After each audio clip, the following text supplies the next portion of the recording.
Welcome back to the podcast. Today, I am talking to Laura Benn from Gooseberry Studios.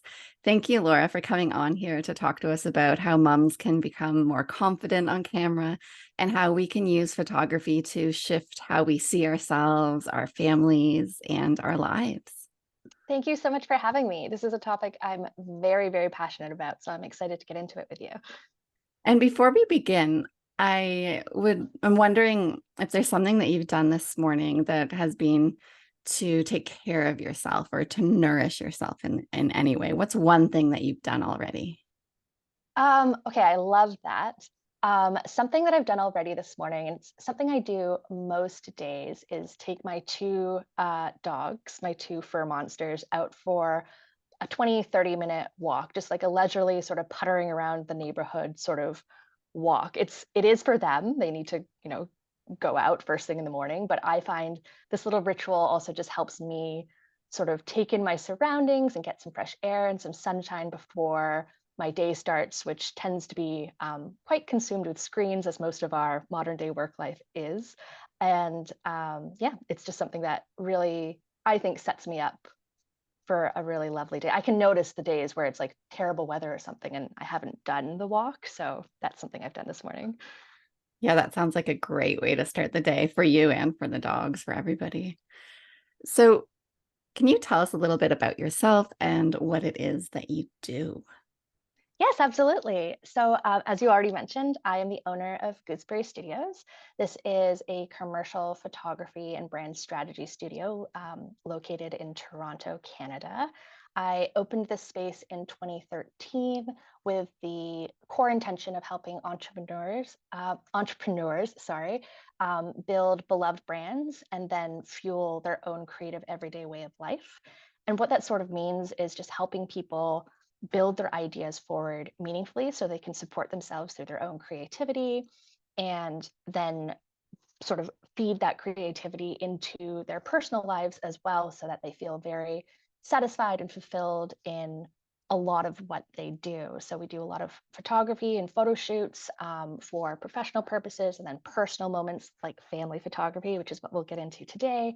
And then we do a lot of brand strategy work, which is helping people make sense of their ideas and build a brand that doesn't just look beautiful, but also acts beautifully to really bring all of their mission and purpose and vision and drive together in a harmonious way.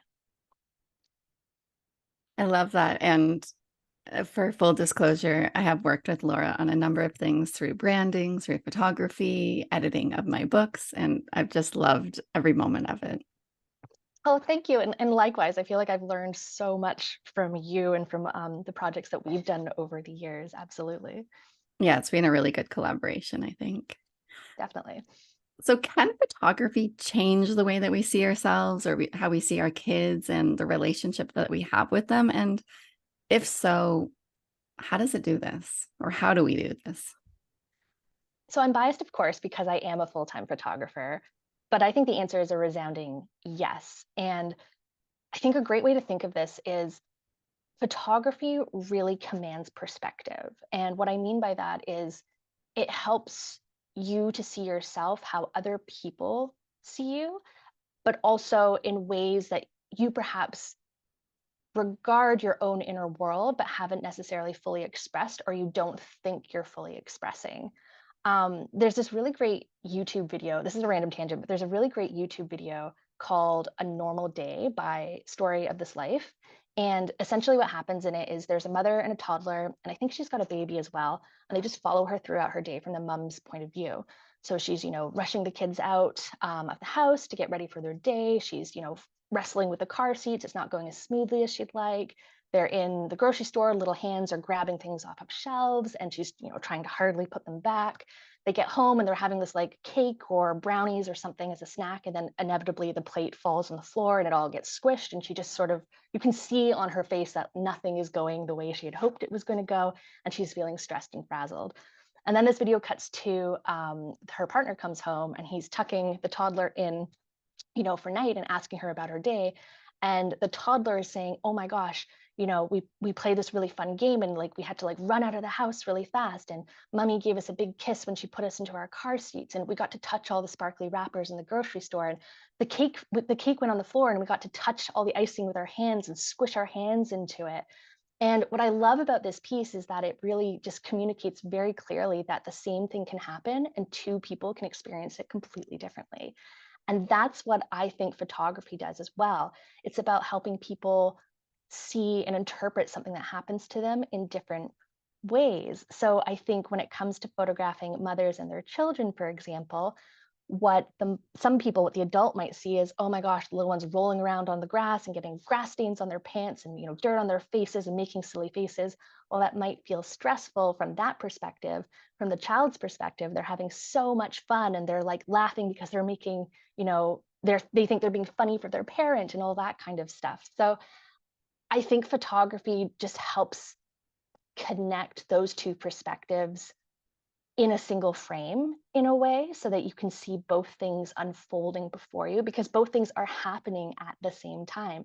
And what's really funny is when you hand over your photo collection or to the client, to the parents, and they start seeing and experiencing that phenomenon for themselves, I think it just comes more and more to light that, oh, I might have felt like very, stressed and maybe that I was being no fun, but to my child, I was being, goofy and silly as well. And I think there's something really beautiful in that and really profound. It can really help, I think, give people a different interpretation of maybe their day to day life, if that makes sense.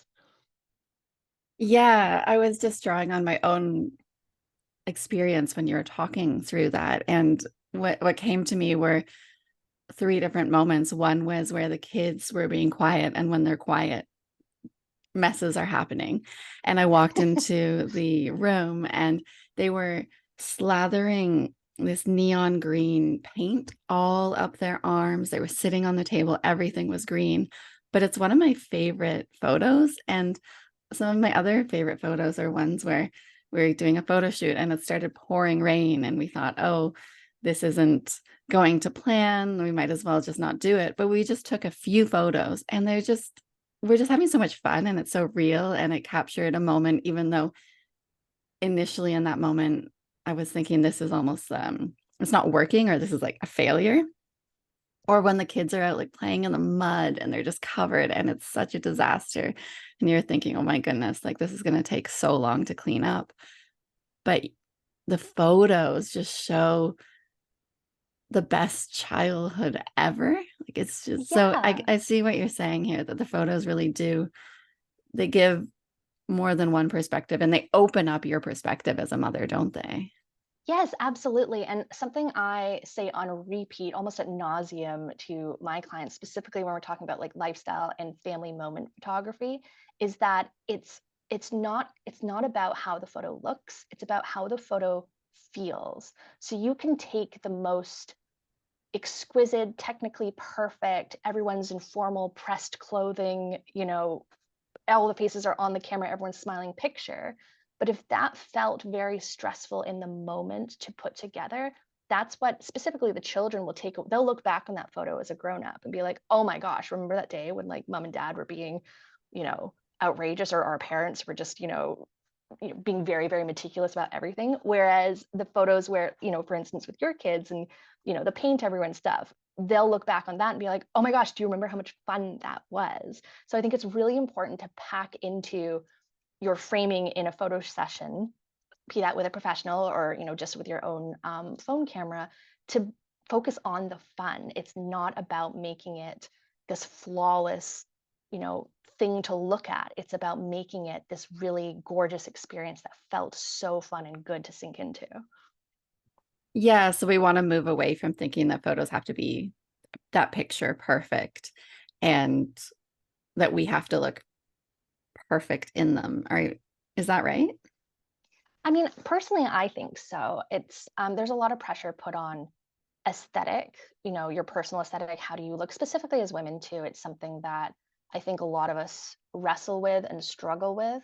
Um, but when you look back on photos, when you're much older and you look back, yes, you're probably going to have those thoughts of, oh my gosh, look how young my skin was and my hair was so full and all that kind of stuff. But more so, you're going to want the moment that was happening back, which you can't get back, of course, because time is time. But the photo will help you sort of freeze that moment and really um, remember it. Another thing I really like to say is don't take the photos because you're necessarily afraid of forgetting. Take the photos because you want to remember. And it's semantics, perhaps, but I find it's a really lovely mindset shift. So it takes, again, just a further layer off of having your photo taken, especially with young kids. It's not necessarily, oh, I need to take this because they're 3 years old and I'll forget what they're like at 3 years old. Look at it more as like, I want to remember them at 3 years old forever and always. So, okay, they don't want to wear shoes today. Okay, the hair is all over the place. Okay, it's raining, or again, they've got, they're covered in, you know, the paint or the crayons or whatever, but you want to remember versus, oh, I'm afraid of forgetting. And I think that perspective also just helps to make it feel more achievable and a lot less like a pressure cooker. Yeah, I love that. And I think mindset shifts like that can be really important. Semantics may seem unnecessary to focus on, but they can make a big difference. And I use that in therapy that I do. Like, for instance, just saying, if somebody comes in and says, I am depressed, I help them frame it that I am feeling depressed, or a part of me is experiencing depression. And that's semantics, right? We're just changing some words here, but it is really important. So I can see that in photography as well. Yeah, and it's those little things that, in my experience anyway, make the biggest change. It just because it's a small thing you can activate, at a moment's notice if you really focus and are intentional with it. And then it has ripple effects and it'll, if you are, as the parent, are more relaxed and more open to whatever happens, let's go, specifically in a photo session, your family's going to be more relaxed. Your kids are going to be more relaxed. They're going to be more, I don't want to say well behaved, it's just more cooperative, more enthusiastic. And then as a result, the moments that we capture end up feeling more natural or organic and candid. It's just win, win, win, win, win, right? So anything you can do to sort of relieve any of that pressure, whether it's externally put on you or self-imposed, I think is really helpful. So the little things, definitely magical.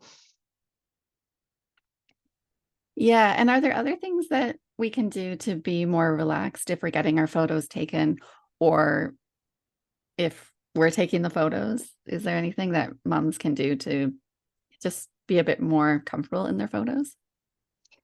I think so. I mean, I think there's honestly countless things you could do, but if I were to maybe pull out, say, two or three key things to focus on, I think a really important first step is to just accept that it's going to feel uncomfortable. If having your photo taken doesn't feel like, oh my gosh, yay, it's such an exciting thing right away, just kind of accept that it's something new and it's something that you're perhaps going to have to allow yourself to get used to.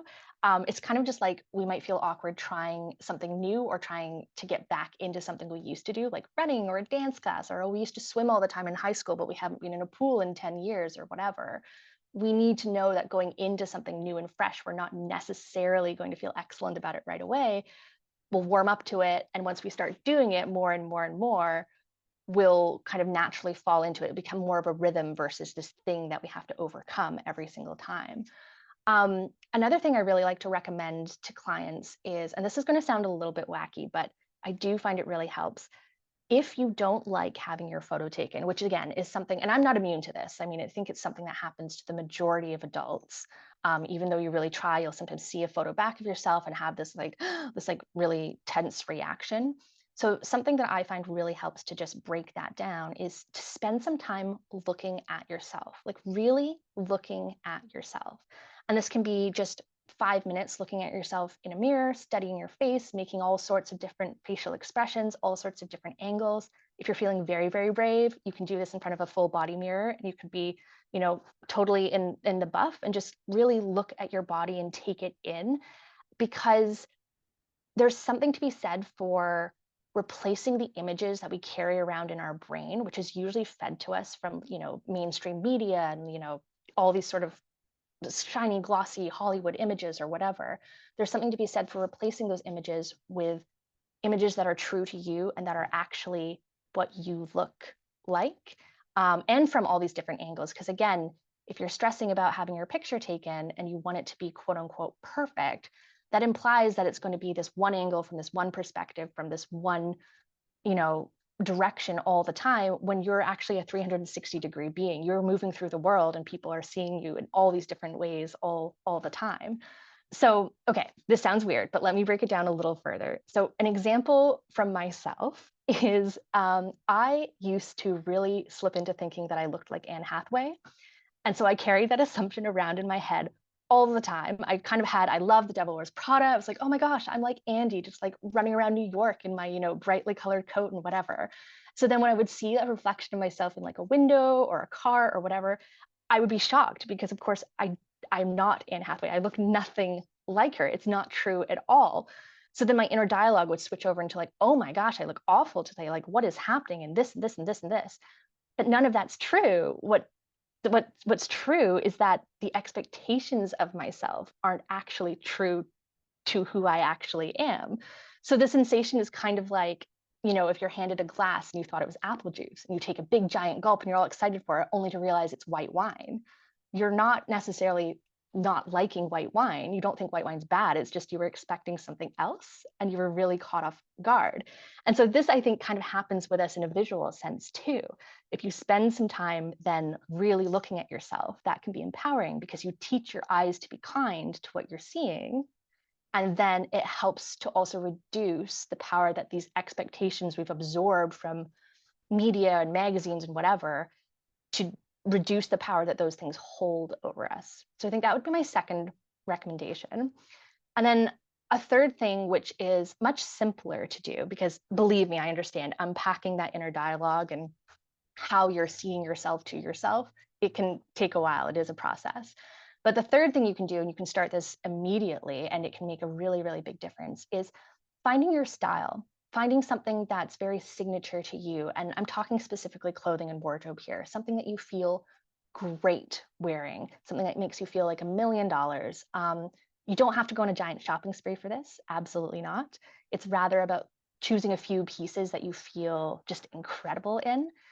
You don't have to worry if it's like, oh, this is too fancy a dress, I shouldn't be photographed in it. Or, oh, these are, I don't know, ripped jeans, they're not fancy enough to be photographed in. That's, again, another expectation seeping in. It doesn't matter what it is. You could show up in, a bright head to toe, bright pink jumpsuit. It doesn't matter as long as you feel incredible in it. And when you choose clothing that makes you feel incredible, that often helps to alleviate some of the stress as well. And it is a little bit of an investment, choosing pieces and finding clothing that you are excited about. Nothing, unfortunately, as a woman, I find anyway, tends to fit beautifully right off the rack. Maybe you need to treat yourself and have a tailor maybe just take in a few pieces here and there so that it feels like a glove. But then every time you wear this sort of quote unquote power outfit, it can be a flowy dress, it can be just, a favorite t-shirt, it can be, an old hoodie. It doesn't really matter what it is. But putting that on almost becomes almost like a little bit of a suit of armor so that you can go and face the camera and not feel so intimidated by it. So I would say those three things would be good starting points if you feel very, very uncomfortable and panicked about having your picture taken, and it's something you want to step into more and explore doing. Well, I'm going to take you up on this challenge of looking in the mirror in the bath and doing all sorts of different poses and facial expressions to just really get used to seeing myself. But I can see a resemblance with Anne Hathaway. I never thought of it before, Yeah. but now, like, looking You're at very you, kind. I You're can very see it. kind. Different hairstyle, maybe. But so you talked there about expectations, and I find expectations are just the root of so many problems. And I'd never thought about them when it came to photography, but that makes so much sense with how you're explaining it. So that's one of the issues, I guess, that make women maybe feel self-conscious about being photographed. But like when I think back to my childhood, my mom didn't love having her photo taken. She'd always say, like, oh no, like like, don't take it. Or even now she'll say, oh, don't put that up. And she's self-conscious about it. And I noticed that I've been doing that too. And I don't want to because I love having photos of myself and especially with my kids. And it's so special to have those photos of them at like different ages and stages with me there as well.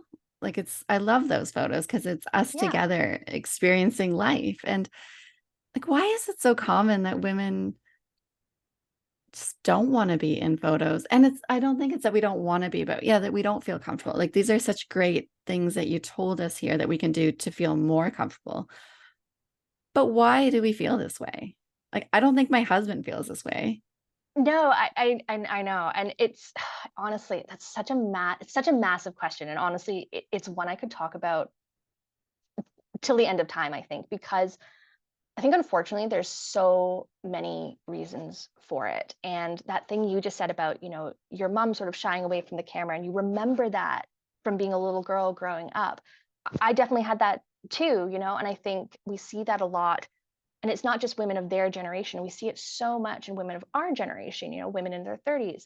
We see it also now in the generations coming up behind us because filters are everywhere. And, there's that sort of it's not even murky. There's that message out there that like you have to use a filter because you're not good enough to show up as you are. That's sort of the implication of using these things. Yes, they can be used for fun and just like a bit of nonsense, absolutely. But if it taps into that sort of um, vulnerability and that sort of insecurity, then I think you get into something really toxic and something quite dangerous. So I think ultimately the answer is society. This is why so many of us feel, and that sounds like such a blanket sort of, you know, cheated answer in a way. But I really do think that it comes down to like society because as women specifically, and men definitely, have this as a struggle as well, but women specifically, we're fed this belief that our power lies in our looks and that that's the most important thing to us. And there's always this ongoing conversation about but beauty standards. What is beautiful? This is beautiful. That's not beautiful. This is what you should aspire to be for beauty. It all comes back to this conversation about beauty, which then again is looks and aesthetic, right? So it's hard then to, if you're not necessarily seeing yourself reflected back in again this like stream of mainstream images, it's hard then to trust yourself to go out and feel like I am worthy to go and have my picture taken. I deserve to have my picture taken. The other thing too that we struggle with as women, not struggle with, sorry, we have to endure as women is that honestly, we're constantly marketed to as if we're an ongoing renovation. Do you know what I mean? Everything needs to be fixed. You need this cream to fix those wrinkles. You need this serum to fix those dark circles. Dye your hair because you need to fix that gray. That's what we're constantly pushed toward. And we've been pushed towards that since we were teeny tiny children, right? And so even if you think, no, that doesn't affect me, I'm aware of it, that doesn't get in, it's so insidious. It creeps in and it creeps in places that you probably aren't even aware of. So then again, it springs up as like insecurity when it's time to stand in front of a camera and be like, oh my gosh, I'm here to sort of just mark this moment of time in my life. So I think it's just this really big, complex, toxic thing that we're constantly aware of and we're constantly wrestling with, but we don't quite know how to fully unpack and untangle it. I don't think there's enough in this world of just accepting as is beauty because we fall into these mindset traps of what giant marketing machines are bombarding us with, telling us over and over, you need this, you've got to be this, why aren't you like X, Y, and Z, right? And I think part of that, maybe it leads into, or it's maybe, I don't know, some sort of strange parallel, but I think sometimes in addition to all of that, we fall into this thinking and this belief that a photo has to say everything about us at once. And that pressure is unreal because that pressure, like that cannot be a thing. One photo is just like a split second in time.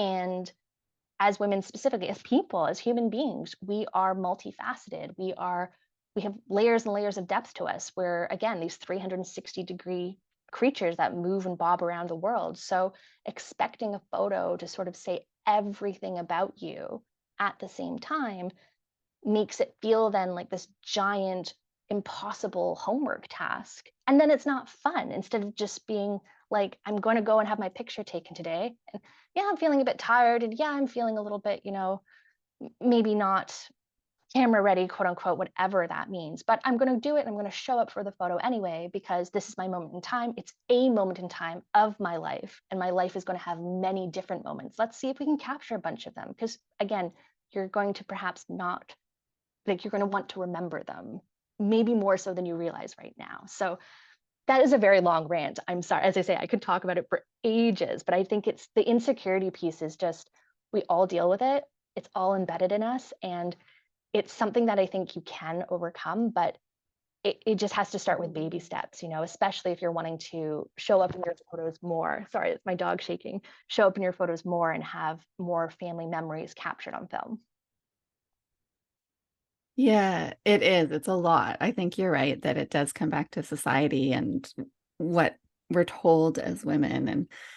But I love those strategies that you talked about before that we can put into place on an individual level to move past those and have realistic expectations of who we are and embrace that when we go into these moments and recognize that it is Yeah. just capturing today and that's enough. It doesn't have to be capturing everything.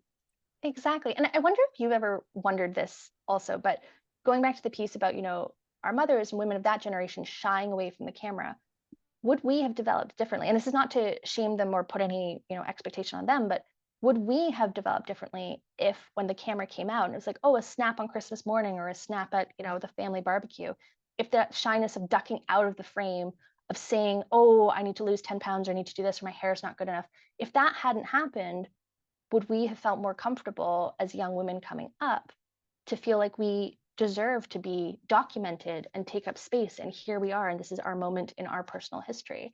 I kind of always wonder about that. So, I don't have children of my own, but I have many little ones in my life and orbiting my life. And I try really hard. So when I'm not behind the camera, which for sure is my happy place, but when I'm not behind the camera and someone's putting the camera on me, I try really hard if kids are around to not have that cringe, like, hide, duck and hide and run away moment, because they're watching and they absorb like sponges. And I want to be like, it's just a picture. Go, like you can have, it doesn't matter. And if you don't like this is the beautiful thing about photography. If you don't like the picture, let's say you just don't like it, you're not feeling it and you will just never like it, you just stick it in a drawer. Like you don't have to, or on a hard drive, you don't really have to look at it. So I think being mindful of how we act, especially with little ones around when it comes to, just being in family photos and just being in photos of memories. I'm wondering if that will have an impact down the road. I don't know if it will, but part of me doesn't think it can hurt?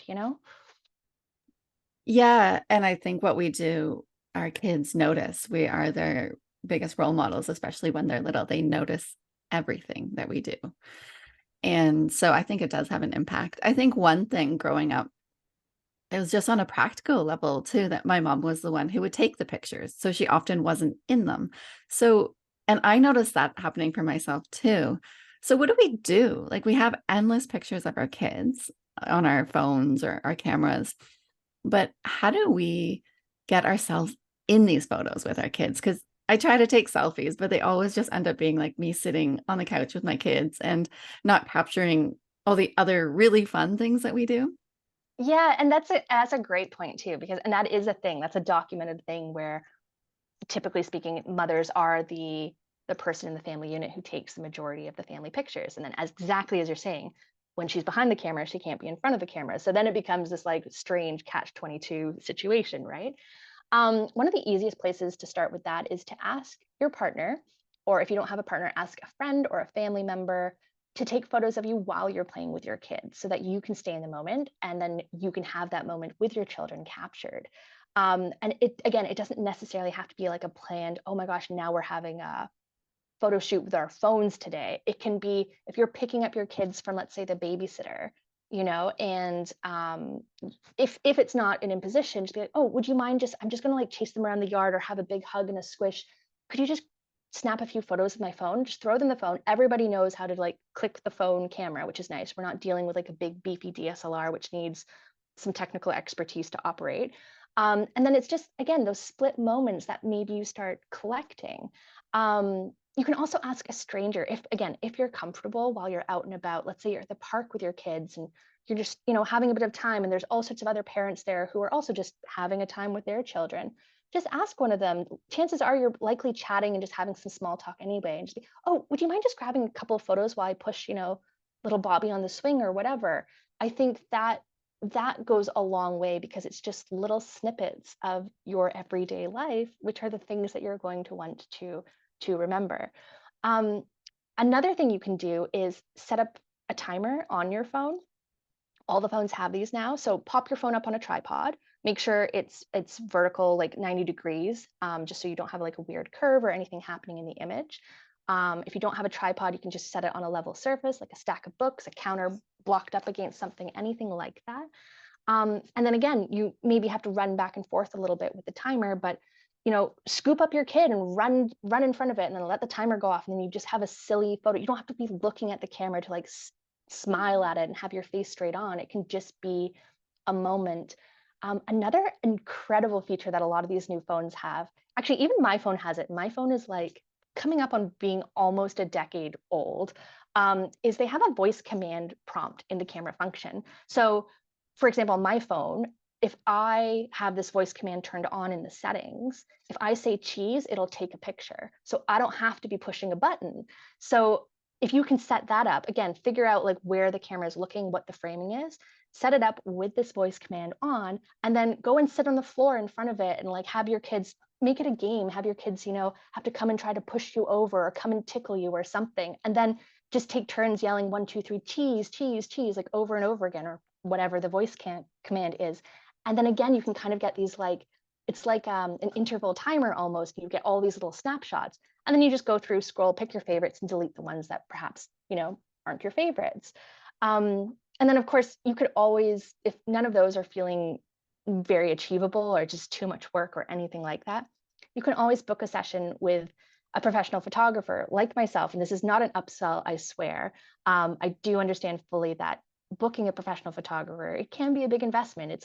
That can then add pressure in a different way, right? But a lot of photographers do offer mini sessions. Here at Gooseberry Studios, I offer mini sessions 3 or 4 times a year. And these are very short and sweet. They're like 30 minutes long. You get 15 to 20 final images. They're offered at a discounted rate.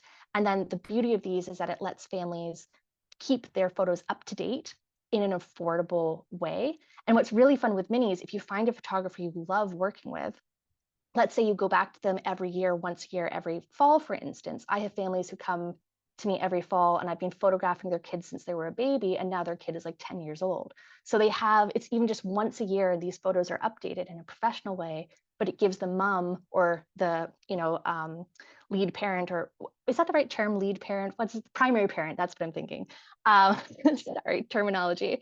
It just gives them an opportunity to be in front of the camera without the fuss of having to sort of set it all up and organize it. So I think it's very doable. It takes a little bit of planning, of course, but I think there's lots of ways to sort of entice getting, mums into the frame more and more. And again, the more you do it, the more second nature it sort of ends up feeling. Yeah, I love the idea of those mini sessions because that seems like something you can just keep coming back to when they're offered throughout the year or once a year, like you said. And right now I'm in Canada, so I've started doing some photos with you. But when I was in Australia, I would get photos done by a friend who was a photographer. And it was nice to just keep going back to the same person because I knew her, I knew her style, and I liked it. We worked well together. So it was easy to just call her up and book it in. So Yeah, and establishing that comfort level is really important. If you think about it, you do that with a lot of different vendors that help support you in your everyday life. Chances are most of us have, there's a hairstylist we go to and we go to for years because we can just sit in a chair and be like, the normal, please. We have a regular coffee shop, that we go to, and we order the usual because they know us. We have an electrician who we call because like that's the person that fixes the wires when things go funky, like in the wiring. We do this with a lot of different services in our life. You can do that with a photographer as well. That being said, though, there is fun in shooting with a bunch of different people, because then you can again, going back to how everybody sees things differently, different photographers see things differently. So you might then get different perspectives again and again on your family. It depends what you're looking for. I'm a big sucker for like sentimental traditions like that. So I love photographing the same family over and over and over again.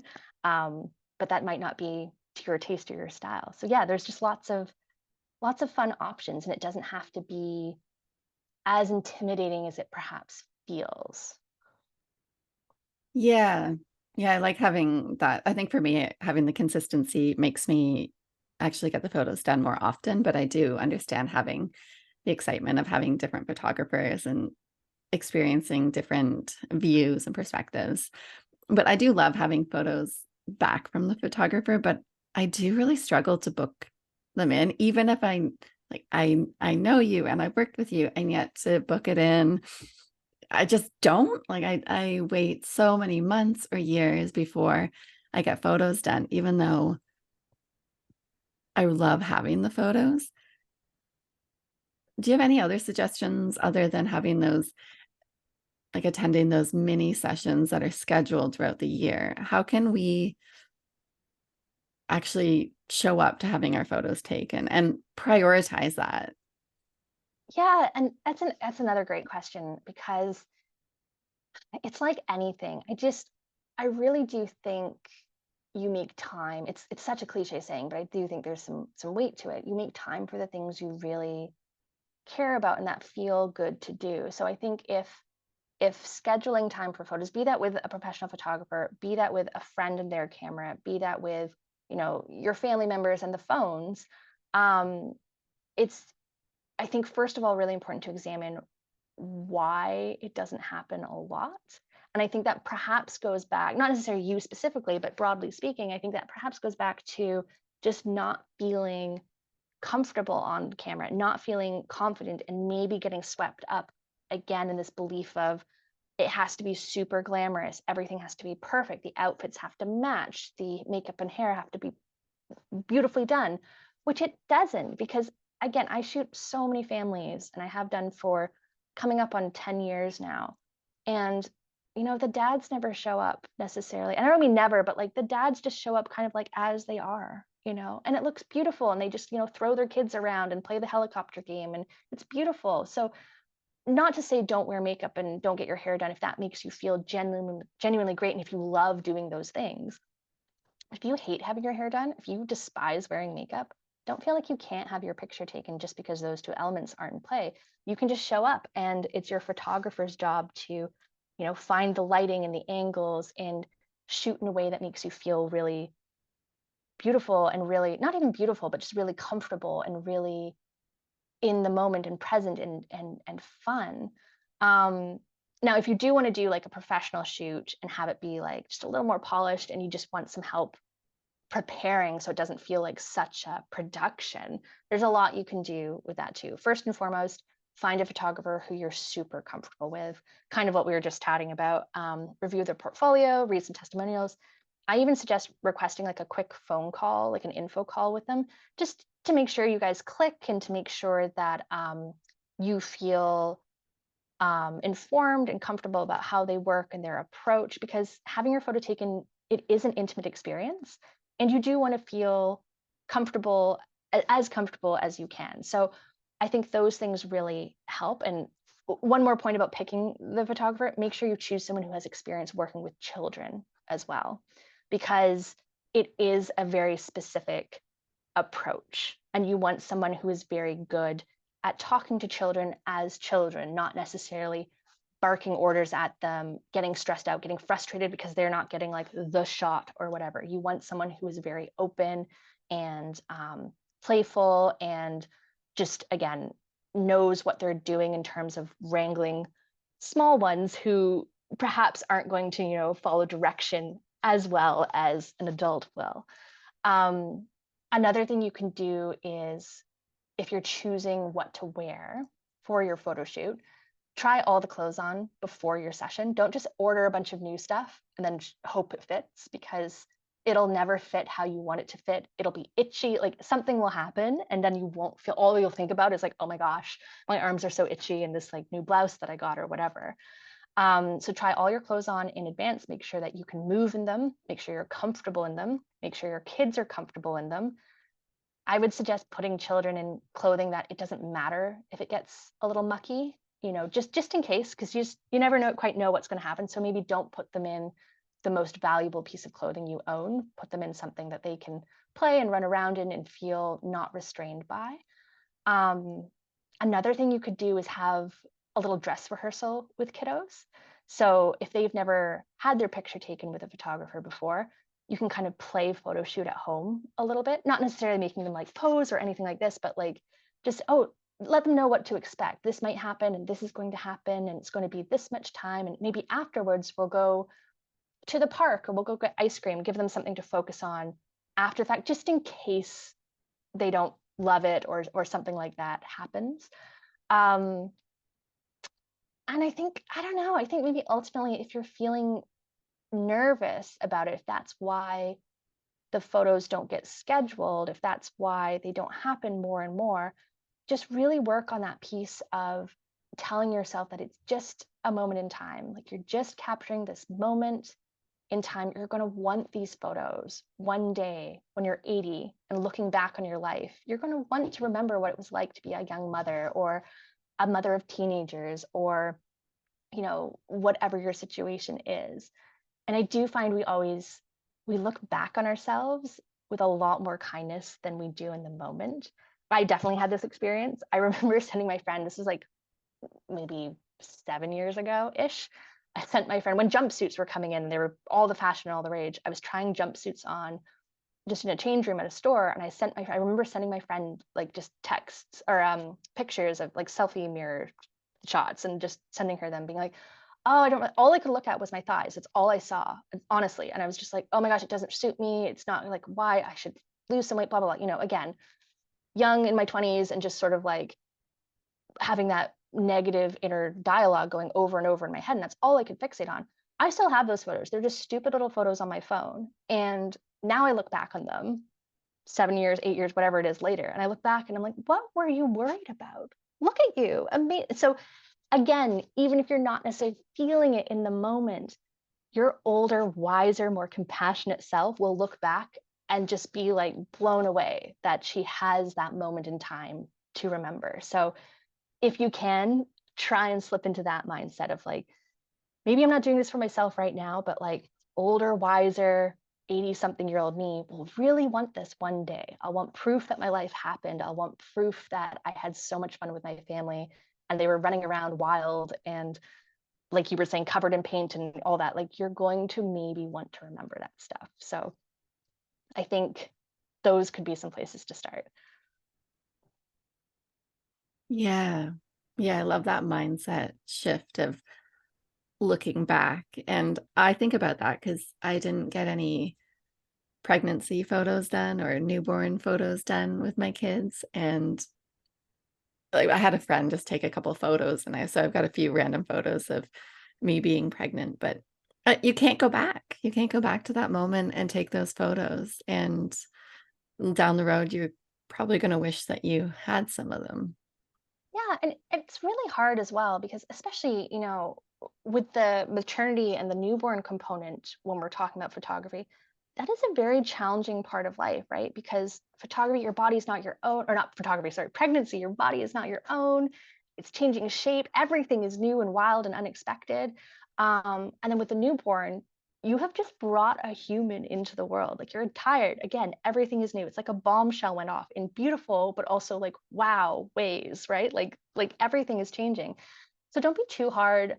I would say recommend don't be too hard on yourself if like those photos specifically don't necessarily happen in a professional capacity because it's a lot and you might not want to invite somebody into your home while you're in that sort of sensitive time. Absolutely. But again, there's no reason why your partner or a loved one can't, just take the phone from you, take a few shots. And then what you could do is you could even reach out to some photographers and see if they could edit those photos for you. It's not necessarily going to be like a big, beautiful, high def fine art moment, but like maybe there's something they could do just to like cool the color temperature a bit, sharpen it up a touch, just so it feels a little more like a Polaroid snapshot, which can be so gorgeous in its own way, versus, oh, it's just on my phone somewhere and I never look at it. I guess the point I'm trying to make is photography, like it's such a medium for like everybody. It's very accessible. We carry cameras. All of us carry cameras around in our pockets all the time. All you have to do is just turn the camera onto yourself or hand it to somebody and just be like, can you just fire off a few frames? And then that's it. And then you can revisit it later and figure out if you want to do something with it, like frame it or pop it up on a mantelpiece or whatever. Yeah, like you said, you could earlier in the conversation, you can just put them in the drawer, right? Or you can have them on your phone and not look at them if you don't want to. It's not that you have to frame them or they're going to end up on a billboard or something, right? Exactly. And I think further to that, even just because you take the photo doesn't mean you have to post it either. It doesn't have to go on social. You don't have to share it with everybody in the world. You don't have to. Take it, keep it on your phone, look at it in a few years, but at least you have it versus looking back and wondering like, oh, what if I'd done this or what if I'd done that? It more often than not, it can't hurt just to take it, keeping in mind you're not necessarily turning it into a whole big stressful production with a lot of choreography and all that kind of stuff. But snapshots, I mean, there's such power in snapshots, and the snapshots. And if you look back on our childhoods, we're 90s babies, right?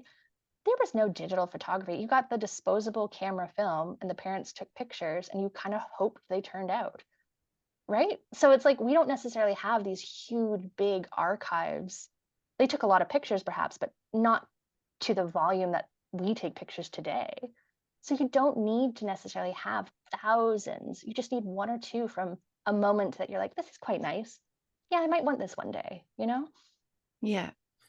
And before you were mentioning how it's really important to look for a photographer that works with kids. And I think that's really important because my Mm. kids they're pretty wild. And when the camera comes out, especially if it's somebody else taking the shots, they go a bit more wild. Like they're making faces or they're hiding. And it, it's like I think it's probably more challenging than catching photos of like wild animals sometimes. So how do you manage to take photos of kids? Because I don't think mine are unique in this. They're definitely not unique in that. And it's so funny that you say maybe, taking photos of wild animals is a bit easier because I always say to families who are coming to work with me specifically for the first time, I say, listen, my job is, it's kind of like National Geographic. My job is to keep up, right? My job is we let the little ones set the tone and set the pace, and we go from there. So silly faces, I kind of encourage it because I think the more you tell a little one, don't do that, don't do that, don't, all they want to do is do it. I'm kind of the same way. You tell me not to do something, and my immediate reaction is, well, why? So lean into whatever the kiddos are doing. I really focus when I work with kids in photo sessions, I really, really focus on making it a game. We play peekaboo with the camera, we, jump around, we have little running contests, oh, can you run faster than me? They take off, they're winning, and then I can get beautiful shots from behind of like the kiddos running and laughing and looking back to see if I'm catching up. There's all sorts of things you can do beyond sit and smile and see, like look at the camera, because the looking at the camera, I think, is what makes it very stressful for kiddos. It's not a natural thing. I think that's probably what makes it stressful for adults too. It's not, as soon as you think you're being watched, everything shifts, right? So anything you can do to make it fun, I think is great. Sometimes in my sessions, we see who can like yell the loudest, who can roar like the biggest dinosaur, who can, you know, climb the tree the highest.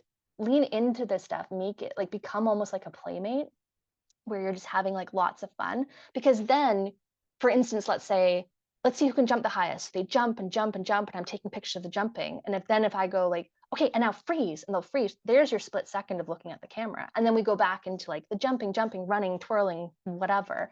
If kiddos won't stand nicely for a photo, and I say nicely in air quotes, but like if kiddos won't stand for like a formal photo, have the parents scoop them up, get them off the ground, throw them up on your shoulder, spin them around, and then like freeze at the camera. There's all sorts of stuff you can do that then, again, when I shoot, I try to think of when that child is like an adult. I want them to look back and not be like, ugh, remember that time our parents took us to get photos with that person? I want them to look back on it and say, wow, that was so, I don't really remember much, but it was so fun. We laughed so hard. I remember climbing that tree. I remember jumping in that puddle, whatever we were doing. Because I think that helps, at least I hope that helps to break down the stigma of not feeling comfortable having the picture taken in the first place.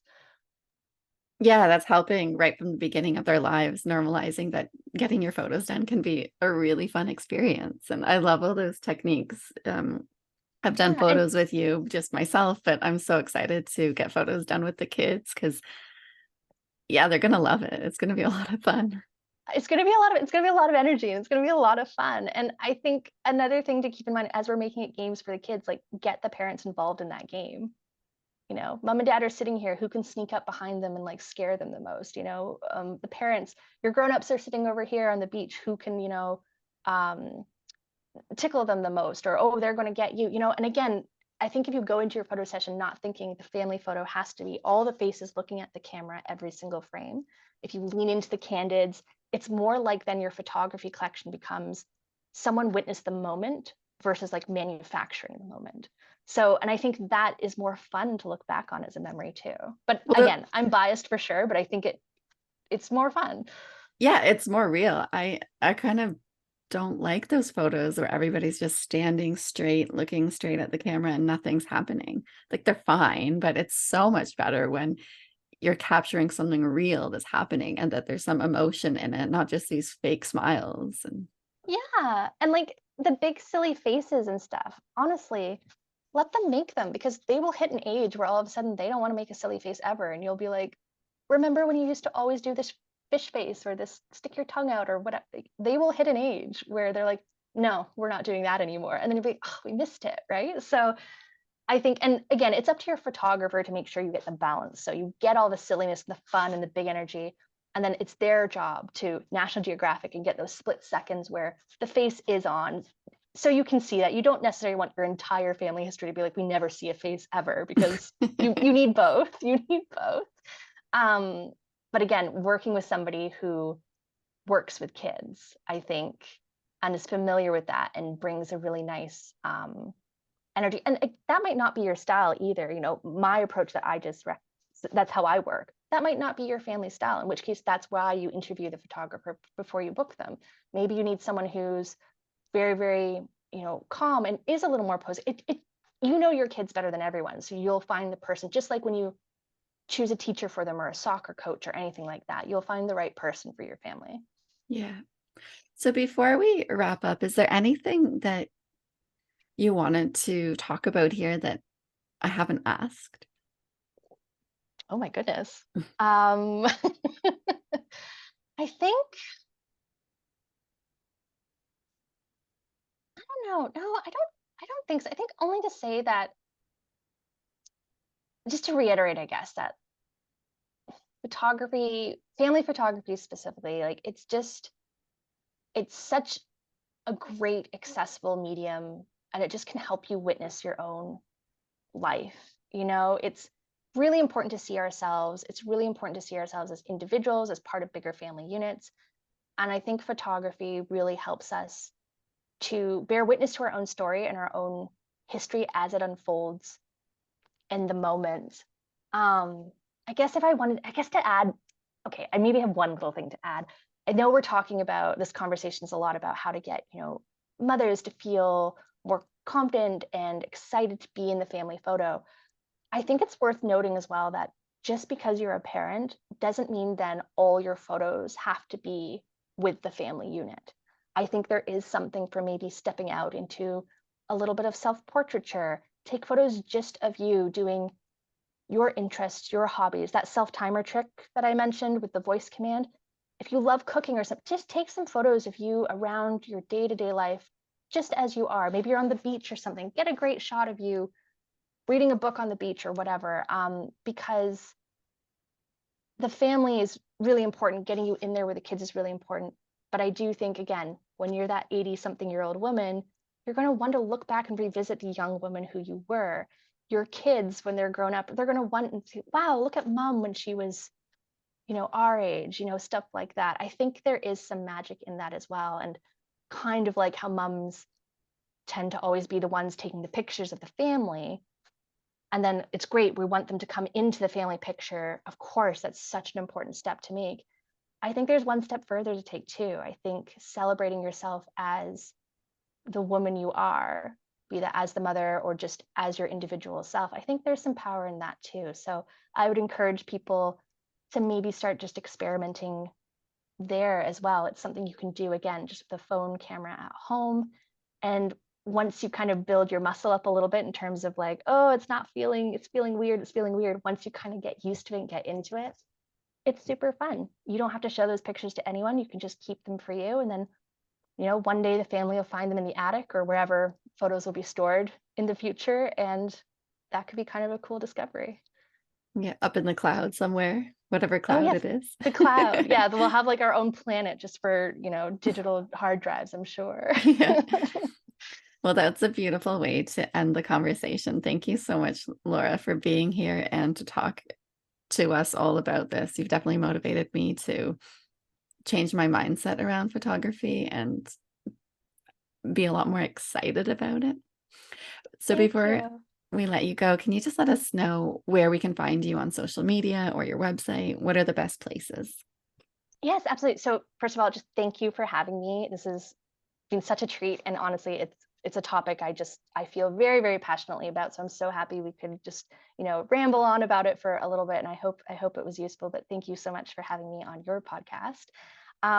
You can find me at gooseberrystudios.com. That is my website. On Instagram, I am at Gooseberry Studios. That's kind of the only social media I do at the moment. And I run a monthly newsletter called the Gooseberry Review, which is hosted over on Substack. So that's the gooseberryreview.substack.com. And that's really where I feel most comfortable online these days showing up. It's just more long form reads, and I get into all sorts of bits and pieces about creative career and creative living, and just helping people, again, unlock their creative everyday way of life a little more each day. Well, that's a topic that I'd like to explore more with you. So maybe in a future podcast, we can talk about creative living. Oh, I would love to. That sounds great. All right. Thank you. Thank you so much. Take care. Bye. Bye.